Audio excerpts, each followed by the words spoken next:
Welcome to জিওরল্যান্ড। প্রিয় বন্ধুরা, মাটি সৃষ্টির প্রক্রিয়া বা মাটি গঠনের প্রক্রিয়া বা মৃত্তিকা সৃষ্টির বিভিন্ন প্রক্রিয়াগুলি সম্পর্কে আমরা আলোচনা করব।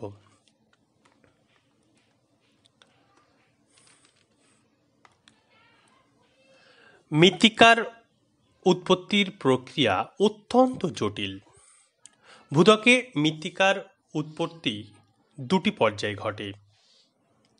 প্রথম পর্যায়ে আবহবিকারের মাধ্যমে যান্ত্রিক ও রাসায়নিক প্রক্রিয়ায় আদিশিলা চূর্ণ বিচূর্ণ হয় ও বিয়োজিত হয়ে রেগুলিতে পরিণত হয়। তাহলে মৃত্তিকা সৃষ্টির প্রথম পর্যায়ে হচ্ছে আবহবিকারের মাধ্যমে শিলা চূর্ণ বিচূর্ণ ও বিয়োজিত হয়ে রেগুলিতে পরিণত হচ্ছে। আর দ্বিতীয় পর্যায়ে ভৌত রাসায়নিক জৈব প্রক্রিয়ায় ওই রেগুলিতের সঙ্গে জল, বায়ু, জৈব পদার্থ ও খনিজ পদার্থ যুক্ত হয়ে একাধিক স্তরযুক্ত প্রকৃত মাটির সৃষ্টি হয়। তাহলে মাটির উৎপত্তির ক্ষেত্রে দুটো পর্যায়ে এখানে আমরা লক্ষ্য করছি। প্রথম পর্যায়ে আবহবিকারের মাধ্যমে শিলা চূর্ণ বিচূর্ণ ও বিয়োজিত হয়ে রেগুলিতে পরিণত হচ্ছে। পরবর্তীতে রেগুলিতের সঙ্গে জৈব পদার্থ, বায়ু, জল প্রভৃতি মেশার পরে ভৌত রাসায়নিক প্রক্রিয়ায় প্রকৃত মাটির সৃষ্টি হচ্ছে।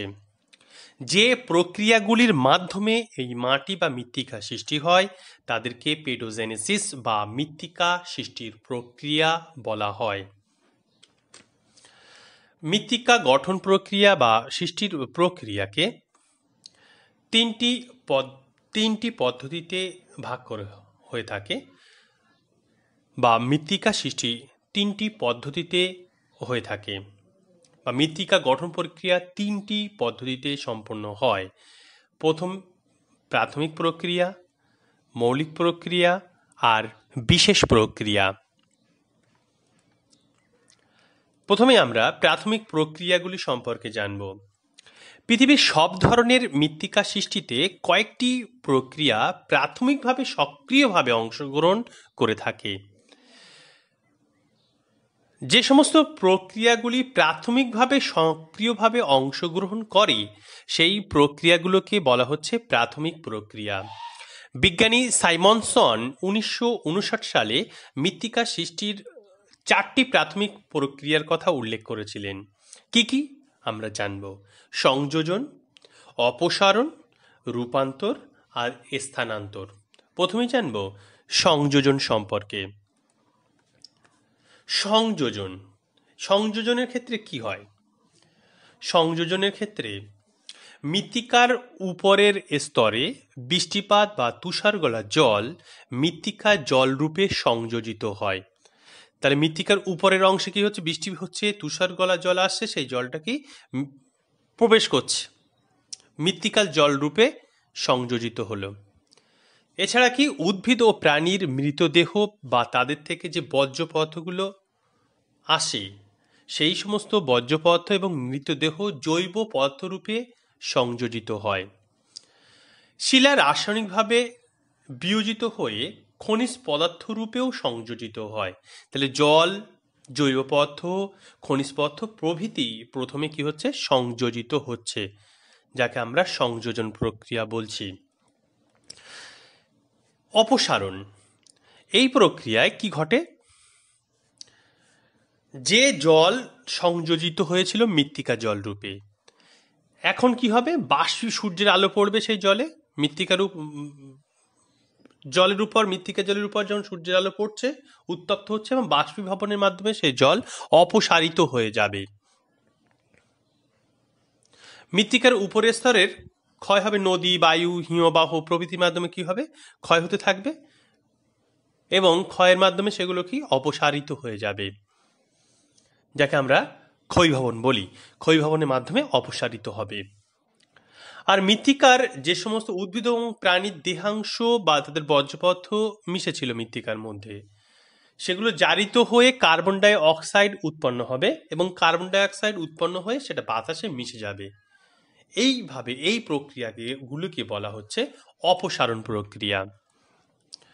সংযোজন অপসারণের পরে আমরা জানব রূপান্তর। এই প্রক্রিয়ায় কি হচ্ছে?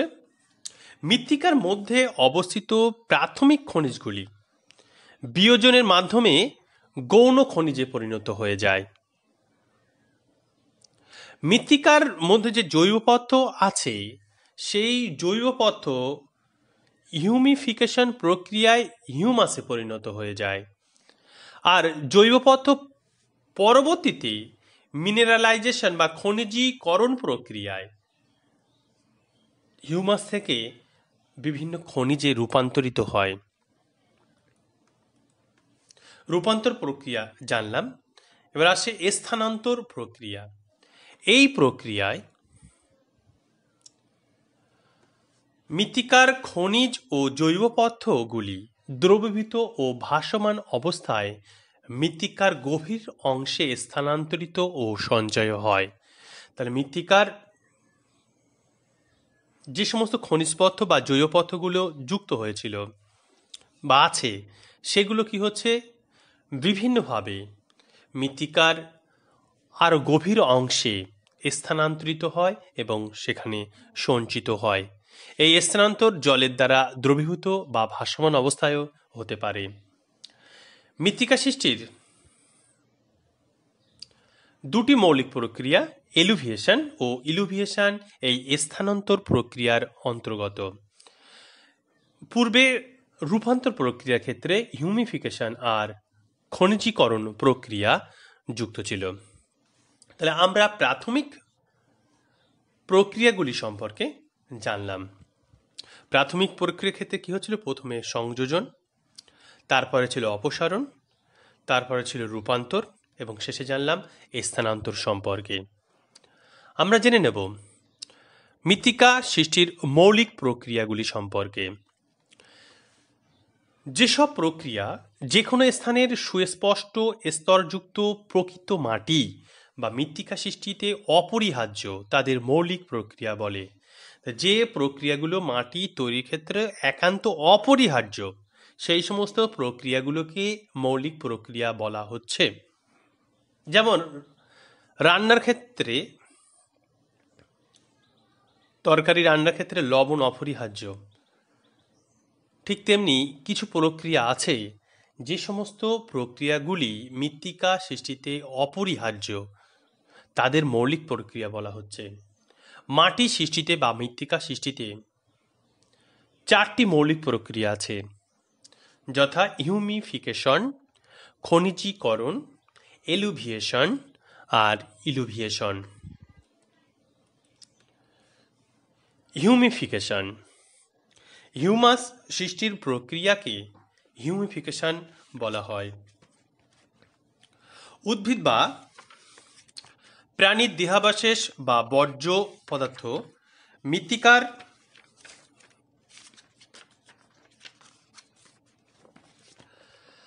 উদ্ভিদ বা প্রাণীর দেহাবশেষ বা বর্জ্য পদার্থ মৃত্তিকার উপরি স্তরে কাঁচা জৈব পদার্থ হিসাবে সঞ্চিত হয়।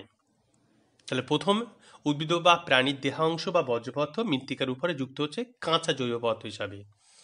এই কাঁচা যে জৈব পদার্থ নানা বায়ুজীবী ও অবায়ুজীবী জীবাণুর দ্বারা পচিত ও বিয়োজিত হয় এবং ধীরে ধীরে সেটি পরিবর্তিত হয়ে যায়। পরিবর্তিত হয়ে এক জটিল অক্লাসিত আকারহীন কালো বা বাদামি রঙের পদার্থ সৃষ্টি করে। এই জটিল অক্লাসিত আকারহীন কালো বা বাদামি রঙের যে পদার্থ সৃষ্টি হয় তাকে বলা হয় হিউমাস।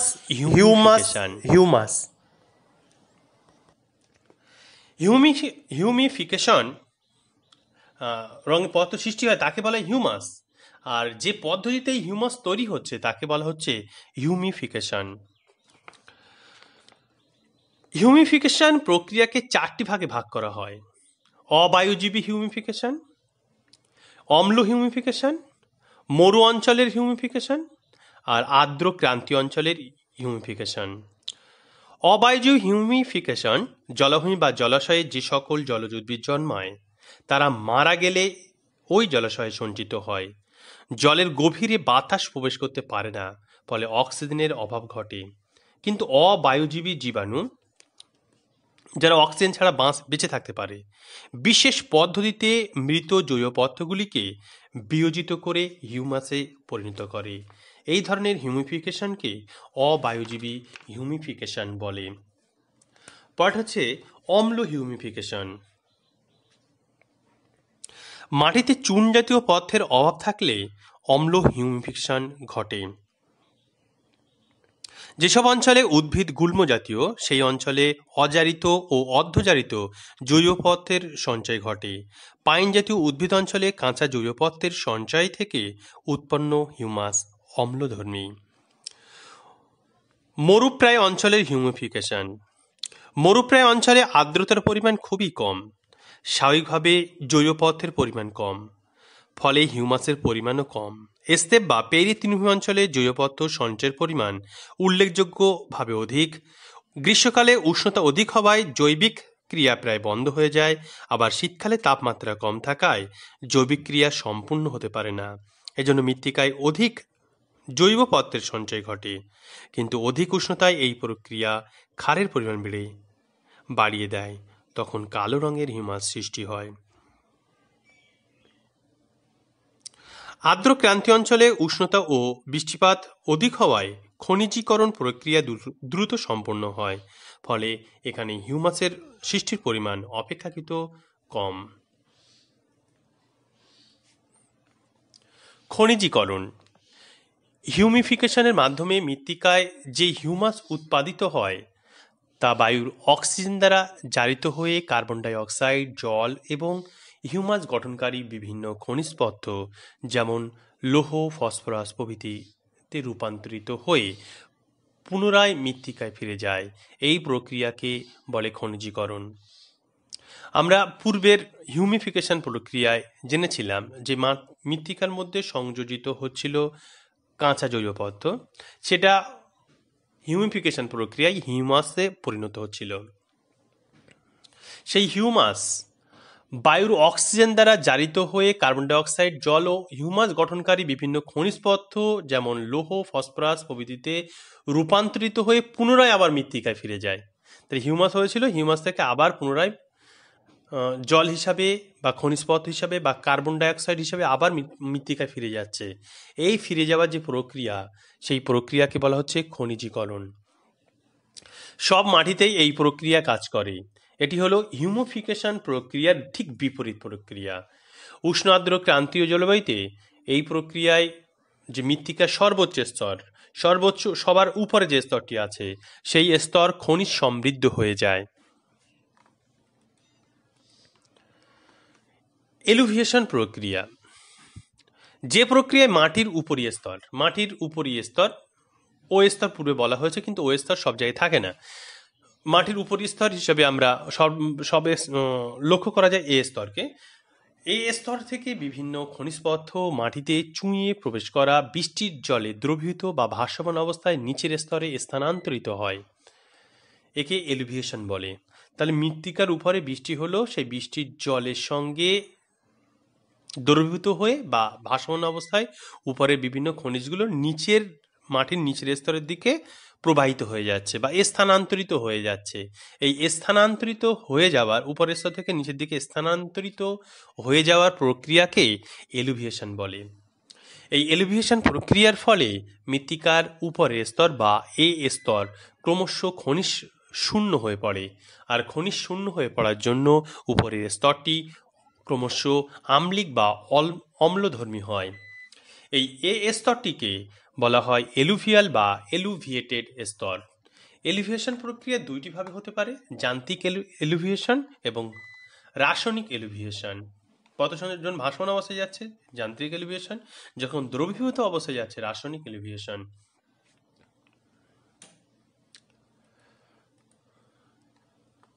ইলুভিয়েশন যে প্রক্রিয়ায় মাটির উপরি স্তর এ স্তর থেকে বিভিন্ন খনিজ পদার্থ মাটিতে চুঁইয়ে প্রবেশ করা বৃষ্টিপাতের জলে দ্রবীভূত বা ভাসমান অবস্থায় নিচের স্তরে স্থানান্তরিত হয়ে সঞ্চিত হয়, তাকে ইলুভিয়েশন বলে। আমরা ইলুভিয়েশনের ক্ষেত্রে পড়েছিলাম যে উপরের স্তর থেকে জলে দ্রবীভূত অবস্থায় বা ভাসমান অবস্থায় খনিজ পদার্থ বা অন্যান্য পদার্থ নিচের দিকে স্থানান্তরিত হচ্ছে। এবার নিচের দিকে স্থানান্তরিত হওয়ার পরে একটি স্তরে গিয়ে কি হবে, সেগুলো সঞ্চিত হবে। এই যে সঞ্চিত হওয়ার যে প্রক্রিয়া, সেই সঞ্চিত হওয়ার প্রক্রিয়াকে বলা হয় ইলুভিয়েশন। ইলুভিয়েশন কি হয়, এ স্তরের নিচের স্তরে কি হয়, এই প্রক্রিয়ায় পদার্থসমূহ সঞ্চিত হয়। এর ফলে বি স্তর খনিজ সমৃদ্ধ হয়ে যায়। এই বি স্তরকে ইলুভিয়াল বা ইলুভিয়েটেড স্তর বলে। এলিভিয়েশনের মতো ইলুভিয়েশন প্রক্রিয়া দুই ভাগে বিভক্ত, যান্ত্রিক ইলুভিয়েশন এবং রাসায়নিক ইলুভিয়েশন। তাহলে আমরা চারটি মৌলিক প্রক্রিয়া সম্পর্কে জানলাম। কি সেই মৌলিক প্রক্রিয়াগুলো? হিউমিফিকেশন, যার মাধ্যমে হিউমাসে পরিণত হচ্ছিল। খনিজীকরণ, যার মাধ্যমে হিউমাস আবার কি হচ্ছে, তার হিউমাসের মধ্যে থেকে যে জল, কার্বন ডাই অক্সাইড বা খনিজ পদার্থগুলো সেগুলো আবার মৃত্তিকায় পুনরায় ফেরত আসছে। তারপর এলিভিয়েশন, মৃত্তিকার উপরের স্তর থেকে পদার্থসমূহ কি হচ্ছিল, নিচের স্তরে চলে যাচ্ছিল। ইলিভিয়েশন, মৃত্তিকার নিচের স্তরে সেই সমস্ত খনিজ পদার্থগুলো সঞ্চিত হচ্ছিল। এবার আমরা জানবো মৃত্তিকা সৃষ্টির বিশেষ প্রক্রিয়া সম্পর্কে। প্রথমে আসছে বিশেষ প্রক্রিয়া কি। জলবায়ু ও উদ্ভিদ, জলবায়ু এবং উদ্ভিদ বিশেষ করে এইগুলো হচ্ছে মৃত্তিকা সৃষ্টির সক্রিয় উপাদান প্রভৃতির তারতম্যে বিশেষ বিশেষ অঞ্চলে ভিন্ন ভিন্ন মাটি গঠনকারী প্রক্রিয়া কার্যকর হয়। তাহলে জলবায়ু এবং উদ্ভিদের পার্থক্যের কারণে পৃথিবীর বিভিন্ন অঞ্চলে ভিন্ন ভিন্ন মাটি গঠনকারী প্রক্রিয়া কার্যকর হয়ে থাকে। এই বিভিন্ন অঞ্চলে যে বিশেষ বিশেষ প্রক্রিয়া মাটি সৃষ্টিতে অংশগ্রহণ করে, সেই সমস্ত প্রক্রিয়াগুলিকে বলা হয় সুনির্দিষ্ট বা বিশেষ প্রক্রিয়া। এই সমস্ত প্রক্রিয়াগুলি হলো ল্যাটেরাইজেশন, এটি নিরক্ষীয় অঞ্চলে সম্পন্ন হয়। পর্জলাইজেশন, এটি সরলবর্গীয় অরণ্য অঞ্চল বা শীতল নাতিশীতোষ্ণ অঞ্চলে লক্ষ্য করা যায়। গ্লেইজেশন, জলাভূমি অঞ্চলে লক্ষ্য করা যায়। ক্যালসিফিকেশন, স্যালিনাইজেশন, অ্যালকালাইজেশন এবং ফেরালাইটিজেশন প্রভৃতি বিশেষ প্রক্রিয়া লক্ষ্য করা যায়। প্রথমে আমরা ল্যাটেরাইজেশন সম্পর্কে জানব। যে প্রক্রিয়ায় কি বলা হচ্ছে, উষ্ণ, আর্দ্র, ক্রান্তীয় ও উপক্রান্তীয় জলবায়ু অঞ্চলে, তারপর নিরক্ষীয় জলবায়ু অঞ্চল এবং মৌসুমী জলবায়ু অঞ্চলে, মূলত নিরক্ষীয় জলবায়ু অঞ্চলে মৃত্তিকার উপরি স্তর থেকে বিভিন্ন ক্ষারকীয় পদার্থ যেমন ক্যালসিয়াম, পটাশিয়াম, সোডিয়াম প্রভৃতি অপসারিত হয়। কেন অপসারিত হবে? কারণ এই অঞ্চলে বেশি বৃষ্টিপাত হয়ে থাকে। কিন্তু লোহা, অ্যালুমিনিয়ামের জারিত কণাগুলি সেস্কুই অক্সাইড রূপে থেকে গিয়ে লাল রঙের অম্লধর্মী ল্যাটেরাইট মৃত্তিকা সৃষ্টি হয়, তাকে ল্যাটেরাইজেশন বলে। তাহলে এই যে নিরক্ষীয় জলবায়ু অঞ্চল, এখানে বৃষ্টিপাত বেশি হচ্ছে, বৃষ্টিপাত বেশি হওয়ার জন্য উপরি স্তর থেকে ক্যালসিয়াম, পটাশিয়াম, সোডিয়াম প্রভৃতি সব নিচের স্তরে বা ধৌত প্রক্রিয়া অপসারিত হয়ে যাচ্ছে। মৃত্তিকার উপরের স্তরে শুধু লোহা, অ্যালুমিনিয়াম এই ধরনের উপাদানগুলি থেকে যাচ্ছে এবং ব্লু থেকে গিয়ে লাল রঙের অম্লধর্মী ল্যাটেরাইট মৃত্তিকা সৃষ্টি করছে। এই ল্যাটেরাইট মৃত্তিকা সৃষ্টির যে পদ্ধতি, সেই পদ্ধতিকে বলা হচ্ছে ল্যাটেরাইজেশন। লোহা, অ্যালুমিনিয়াম প্রভৃতি ল্যাটেরাইট মৃত্তিকার উপরের দিকে একটি কঠিন আবরণ গঠন করে। এই লোহা এবং অ্যালুমিনিয়াম থেকে যাচ্ছে, থেকে গিয়ে কি হচ্ছে, ল্যাটেরাইট মৃত্তিকার উপরে একটা কি শক্ত একটা আবরণ তৈরি করছে, যে আবরণকে বলা হচ্ছে ডিউরিকাস্ট।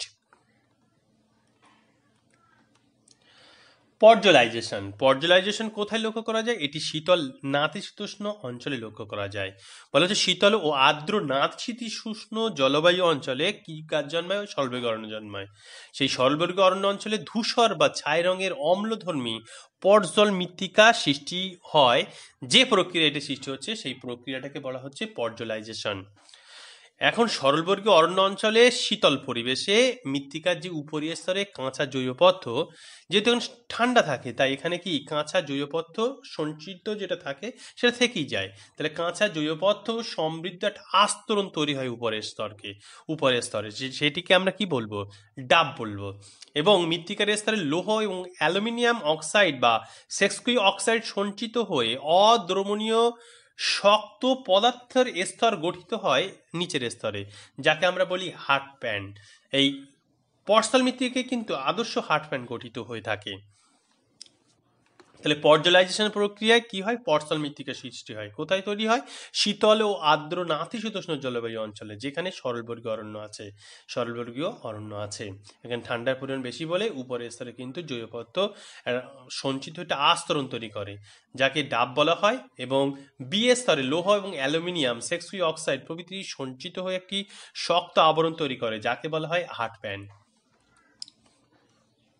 গ্লেজিয়েশন কি? পৃথিবীর জলাভূমি অঞ্চলে অক্সিজেনের যোগান কম থাকায়, তাহলে যেখানে যেখানে জলাভূমি আছে সেখানে অক্সিজেনের যোগান কি আছে? কম থাকায় ক্ষুদ্র জীবাণুসমূহ জৈব পদার্থকে জারিত করতে পারে না, ফলে সেখানে অক্সিজেন কম আছে, জীবাণু কি ওই জলাশয়ের যে জৈব পদার্থ আছে তাকে জারিত করতে পারছে না। ফলে বিজারণ প্রক্রিয়ায় মৃত্তিকার জৈব অম্লের পরিমাণ বৃদ্ধি পায়, ফলে সেখানে বিজারণ প্রক্রিয়া ক্রিয়াশীল হয় এবং মৃত্তিকা, যে জলাভূমি অঞ্চলের তলদেশে যে মৃত্তিকা আছে সেই মৃত্তিকায় জৈব অম্লের পরিমাণ বৃদ্ধি পায় এবং আংশিক জারিত জৈব পদার্থ সঞ্চিত হয়ে, এবং সেখানে আরও কি হচ্ছে? আংশিক জারিত হয়ে কিছু জৈব পদার্থ সঞ্চিত হচ্ছে নিচে, সঞ্চিত হয়ে নীলচে ধূসর রঙের পিট বা গ্লেই মৃত্তিকা সৃষ্টি করছে। মৃত্তিকা সৃষ্টির এই প্রক্রিয়াকে বলা হচ্ছে গ্লেজিয়েশন। গ্লেজিয়েশন প্রক্রিয়ায় যে মৃত্তিকা সৃষ্টি হয়ে থাকে তাকে হাইড্রোমরফিক মৃত্তিকা বলা হয়ে থাকে। তাহলে গ্লেজিয়েশন প্রক্রিয়া কোথায় ক্রিয়াশীল হয়? জলাভূমি অঞ্চলে। কেন ক্রিয়াশীল হয়? সেখানে জলাভূমিতে অক্সিজেনের যোগান কম এবং তার কারণে জারণ প্রক্রিয়া কম ক্রিয়াশীল এবং বিজারণ প্রক্রিয়া বেশি ক্রিয়াশীল হওয়ার জন্যই এই গ্লেজিয়েশন প্রক্রিয়া সেখানে কার্যকর হয়। ক্যালসিফিকেশন, যে প্রক্রিয়ায় মৃত্তিকার পরিলেখে কোনো এক স্তরে ক্যালসিয়াম কার্বনেটের সঞ্চয় ঘটে তাকে ক্যালসিফিকেশন বলে। তাহলে মৃত্তিকার উলম্বচ্ছেদ বা লম্বচ্ছেদকে আমরা মৃত্তিকা পরিলেখ বলি। মৃত্তিকার পরিলেখে বিভিন্ন স্তরগুলি থাকে। আদর্শ মৃত্তিকা পরিলেখে তিনটি স্তর এবং মোট 5টি স্তর থাকতে পারে। এই মৃত্তিকা পরিলেখের যে কোনো স্তরে ক্যালসিয়াম কার্বনেটের যদি সঞ্চয় ঘটে থাকে, যে প্রক্রিয়ায় এই সঞ্চয়টা ঘটে থাকে সেই প্রক্রিয়াকে বলা হচ্ছে ক্যালসিফিকেশন। সাধারণত নাতিশীতোষ্ণ তৃণভূমি এবং মরুপ্রায় অঞ্চলে যেখানে কম বৃষ্টিপাত হয়ে থাকে সেখানে এই ক্যালসিফিকেশন প্রক্রিয়া কার্যকর হয়। ক্যালসিয়াম কার্বনেট সমৃদ্ধ মৃত্তিকা যেটা তৈরি হলো এটা পেডোক্যাল শ্রেণীর। এই প্রক্রিয়ায় চার্নোজেম, চেস্ট্রোনাট প্রভৃতি মৃত্তিকা সাধারণত সৃষ্টি হয়ে থাকে। স্যালিনাইজেশন, যে প্রক্রিয়ায় মৃত্তিকা পরিলেখের মধ্যে সোডিয়াম, ক্যালসিয়াম, পটাশিয়াম, ম্যাগনেসিয়ামের লবণ ক্লোরাইড বা সালফেট রূপে সঞ্চিত হয় তাকে স্যালিনাইজেশন বলে। তাহলে মৃত্তিকা পরিলেখে সোডিয়াম, ক্যালসিয়াম, পটাশিয়াম, ম্যাগনেসিয়াম ক্লোরাইডের লবণ ও সালফেট যদি সঞ্চিত হয়ে থাকে, যে প্রক্রিয়া এটি সঞ্চয়টা ঘটছে সেই প্রক্রিয়াকে বলা হচ্ছে স্যালিনাইজেশন। এই প্রক্রিয়া কোথায় সম্পূর্ণ হয়? এই প্রক্রিয়া সম্পূর্ণ হয় মরু ও মরুপ্রায় অঞ্চলে। এই প্রক্রিয়ার মাধ্যমে কোন মাটি তৈরি হয়? এই প্রক্রিয়ার মাধ্যমে স্থলাঞ্চক মৃত্তিকা সৃষ্টি হয়ে থাকে। এই প্রক্রিয়ায় মৃত্তিকার গভীর থেকে যে জল বা জলের সঙ্গে লবণ কৌশিক প্রক্রিয়ায় উপরের দিকে উঠে আসে, কারণ এখানে বৃষ্টিপাতের পরিমাণ কম এবং বাষ্পীভবনের পরিমাণ বেশি। অ্যালকালাইজেশন, এখানে কি বলা হচ্ছে? যে মৃত্তিকা সৃষ্টির প্রক্রিয়ায় শুষ্ক অঞ্চলে মাটির যে কাদাকোনার যৌগ আছে সেই কাদাকোনার যৌগে ক্যালসিয়াম, ম্যাগনেসিয়াম, পটাশিয়াম ইত্যাদি আয়নের তুলনায় সোডিয়াম আয়ন অধিক সঞ্চিত হবে। কোন আয়ন বেশি সঞ্চিত হবে? সোডিয়াম আয়ন বেশি সঞ্চিত হবে। সোডিয়াম আয়ন বেশি সঞ্চিত হলে তখন তাকে কি বলা হচ্ছে? অ্যালকালাইজেশন বলা হচ্ছে। এখানেও কি হবে? পেডোক্যাল শ্রেণীর মাটি তৈরি হবে, কালো রঙের সুলোনেজ মৃত্তিকা তৈরি হবে। আর এই প্রক্রিয়ায় যে মাটিটা তৈরি হয় তার ক্ষারকীয়তার মাত্রা অত্যন্ত বেশি হয়, 9 বা পিএইচ মান 9 বা তার বেশি হয়ে থাকে। অ্যালকোলাইজেশন প্রক্রিয়ায় তাহলে কিসের পরিমাণ বেড়ে? সোডিয়াম আয়ন যখন বেশি পরিমাণে জমা হচ্ছে তখন অ্যালকালাইজেশন বলা হচ্ছে। এই প্রক্রিয়ায় কি মাটি তৈরি হচ্ছে? স্থলনেজ মৃত্তিকা তৈরি হচ্ছে। আর এই প্রক্রিয়ায় যে সৃষ্ট মাটি সে তার হচ্ছে পিএইচ মান অত্যন্ত বেশি হয় এবং মৃত্তিকা হয় খাদ্যধর্মী। শেষ প্রক্রিয়া, বিশেষ প্রক্রিয়া ফেরালাইটিজেশন। এটা উষ্ণ আর্দ্র জলবায়ুতে প্রচুর বৃষ্টিপাত এবং বেশি তাপে মৃত্তিকা সৃষ্টির যে বিশেষ প্রক্রিয়ায় এখানে যে মূল শিলা থাকে সেই মূল শিলা থেকে কেওলিনাইট এবং সেস্কুই অক্সাইড সমৃদ্ধ মাটি তৈরি হয়। কেওলিনাইট এবং সেস্কুই অক্সাইড সমৃদ্ধ মাটির পদ্ধতিকে বলা হচ্ছে ফেরালাইটিজেশন। এই ফেরালাইটিজেশন প্রক্রিয়া যখন চলে, এই প্রক্রিয়া চলাকালীন মাটি ক্রমশ আম্লিক হয়ে পড়ে। প্রিয় বন্ধুরা, আজকে আমরা মৃত্তিকা গঠন প্রক্রিয়াগুলি সম্পর্কে আলোচনা করলাম। পরবর্তী ভিডিওটিতে মৃত্তিকা পরিলেখ এবং মৃত্তিকার সৃষ্টিতে 5টি উপাদানের ভূমিকা সম্পর্কে বিস্তারিত আলোচনা করা হবে। ভিডিওগুলি সবার আগে পাওয়ার জন্য জিওডলার্ন চ্যানেলটি সাবস্ক্রাইব করে বেল আইকনটিতে চাপ দিয়ে রাখতে হবে। ধন্যবাদ।